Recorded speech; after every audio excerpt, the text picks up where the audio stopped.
Hello everybody, Tanya Gustafson, your nutritionist and fitness coach here from Fit Nutrition. Time for another 2 minutes with Tanya.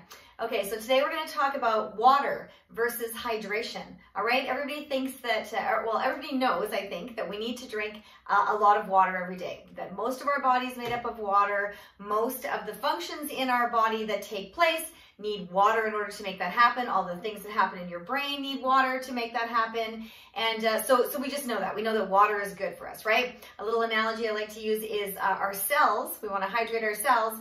And this is, a nice round plump cell, kind of looks like a grape. Think of a grape. What happens when there's no water? It becomes a raisin, right? You want to be grape, okay? So I like to use that analogy, but there's a whole difference between just putting in enough water and having your body being able to actually absorb it and hydrate your cells and keep those cells looking like grapes, okay?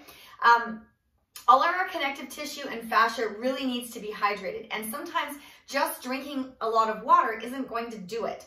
That doesn't mean we should stop drinking the water. It just means that there's something else going on that's not allowing your body to absorb it. So think about a sponge. When it gets dried out, it's not flexible. It doesn't really want to pick up the water anymore. But when you have a wet, hydrated sponge, you can squeeze it out, it expands, it will pick up that water again as you wipe your counter, right? So you want that ability to happen in your body with your fascia and your connective tissue, because it goes from all the way, to the top of your head to the soles of your feet. It's in everything in our body, and it helps us move, it helps us be stable, it helps us function, and it's a whole living mechanism and organism. And so if you're drinking a lot of water and you say a lot, that just goes right through me, I'm in the bathroom all the time, perhaps that's you, that there's something going on where you have some stuck stress. So if you have some pain, some inflammation, some irritations, things just don't feel good, you're maybe cracking and creaking when you get up from sitting down, or you got some sore spots and you find you're rubbing some spots every now and again, or you're yawning a lot,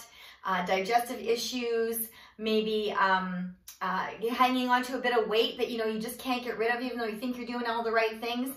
Okay, so that's probably a fascia issue then. And so that needs to be addressed. There are some great exercises you can do, very gentle modalities, very gentle body work that you can do on yourself. I highly recommend, called the MELT method. You can look that up on YouTube.